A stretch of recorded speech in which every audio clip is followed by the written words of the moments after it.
तो श्यामलाल जी जो विधायक है भारतीय जनता पार्टी की तरफ से पुराने रंग में दिखे, बड़ी देर बाद वो रंग दिखा कि यहाँ पर जनता की आवाज़ को मजबूत करते हुए नजर आए। लेकिन ऐसा क्या था जो वॉकआउट कर दिया? क्योंकि बजट सेशन चल रहा है और एनसी की सरकार जो है वो कह रही है लोगों की बेहतरी के लिए हम सब कुछ कर रहे हैं।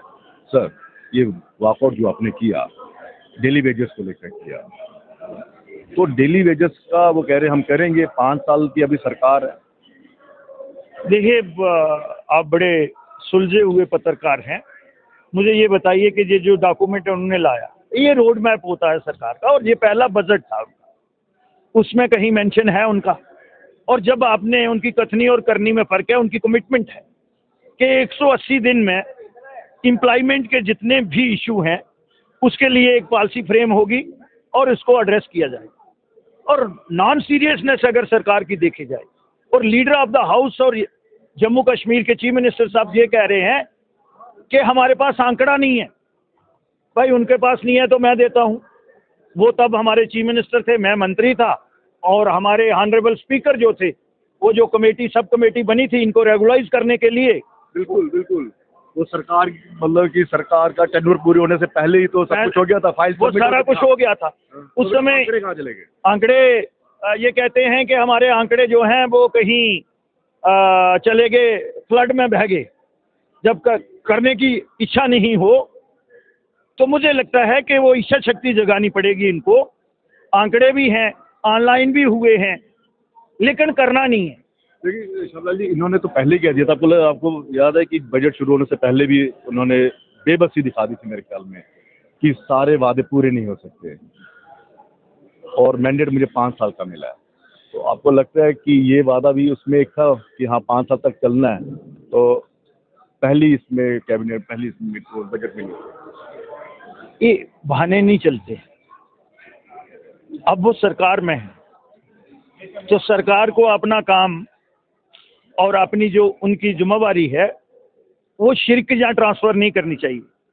ये तो इलेक्शन से पहले भी पता था कि अख्तियारात कितने होंगे,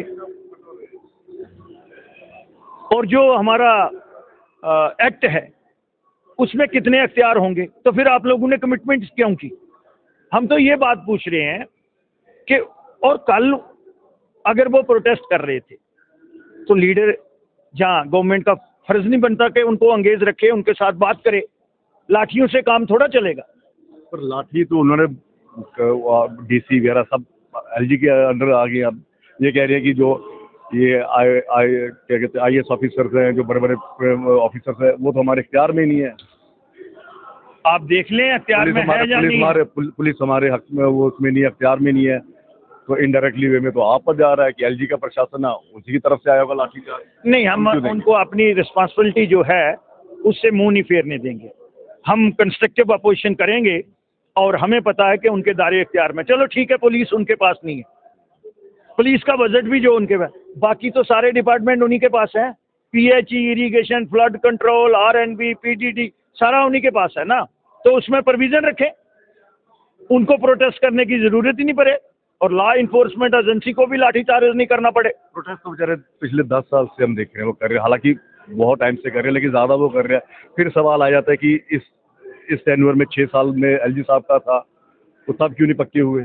तो ये है कि आपको लगता है कि जिम्मेदारी की शिफ्टिंग, मतलब एक दूसरे पर शिफ्ट की जा रही है? मुझे लगता है लोगों की चुनी हुई सरकार का यही मकसद होता है। ब्यूरोक्रेट और टेक्नोक्रेट की इतनी बिलोंगिंगनेस एंड कमिटमेंट नहीं होती।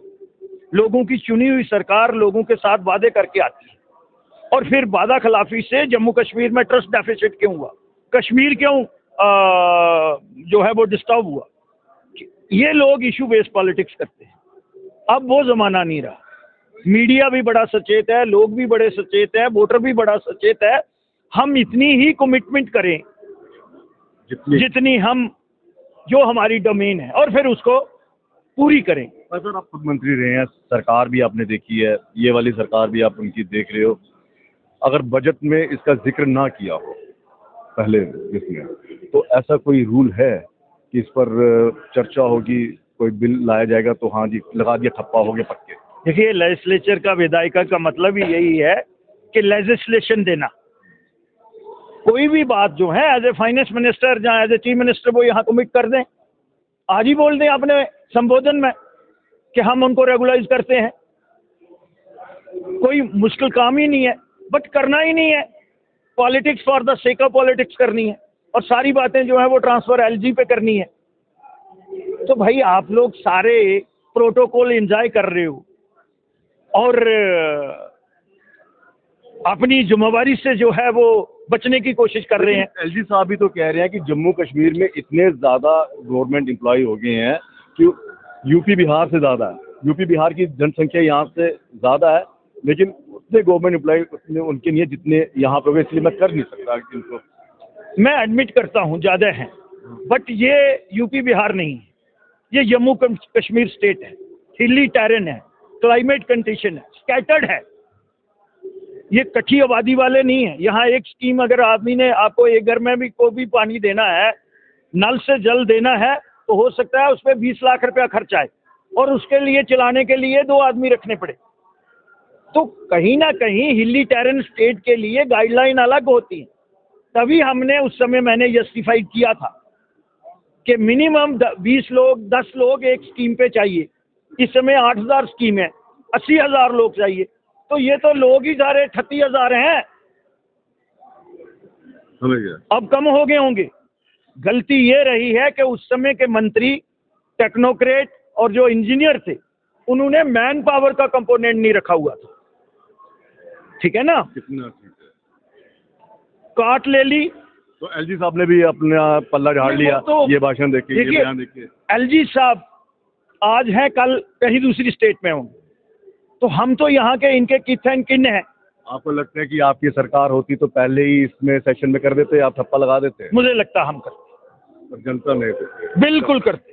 अच्छा चलिए, देखिए हमारी सरकार होती तो लगा देते, लेकिन सवाल फिर वही, अगर एलजी साहब कह रहे हैं कि यूपी बिहार में जनसंख्या ज़्यादा है और वहाँ के कर्मचारी सरकारी इतने नहीं है और जम्मू कश्मीर की जनसंख्या कम है, लेकिन उस हिसाब से बहुत ज़्यादा यहाँ पर गवर्नमेंट एम्प्लॉयज़ है, तो इसलिए हम इसको पक्का नहीं कर सकते।